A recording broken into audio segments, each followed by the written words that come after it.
Throughout this course on justice, equity, diversity, and inclusion, I experienced learning across the four domains of self, mind, heart, body, and spirit. Reflecting on these areas helped me recognize how the course challenged my thinking, shaped my emotions, influenced my actions, and connected to my personal values and goals. From a mind perspective, one of the most important things I learned was the concept of privilege and power that can come with it. In the reading by Karen L. Suyamoto, Roxanne A. Donovan, and Grace S. Kim, privilege is described as unearned power and benefits based on identities and social status. I learned that privilege is not simply about personal effort or merit, but about systemic advantages built into society. I also questioned some of my previous assumptions. Before this course, I believed that inclusion was something people generally understood and naturally practiced. However, I now realize that inclusion requires continuous awareness and intentional action. It is something that must be practiced regularly in order to create environments where everyone truly feels respected and valued. From a heart perspective, I felt a lot of sympathy when reading my classmates' discussions and learning about their experiences. Some of these perspectives were very different from my own, and they helped me better understand how privilege and oppression affect people differently. One resource that resonated with me was a video explaining how privilege can be used as a force for good.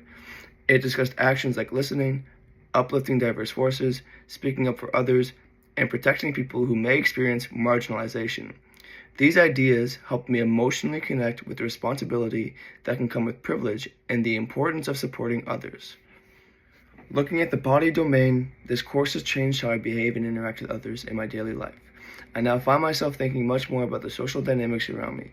For example, in the football stadium environment where I spend a lot of time with teammates from very different backgrounds, I have become more aware of the different experiences people bring with them. One of my teammates from Atlanta shared some of his personal experiences, and instead of brushing it off or deflecting the conversation, I listened carefully and tried to understand his perspective. That moment made me realize that creating inclusive environments often starts with simply listening and being open to learning from others. Finally, from a spirit perspective, this course connected strongly to my values and future goals.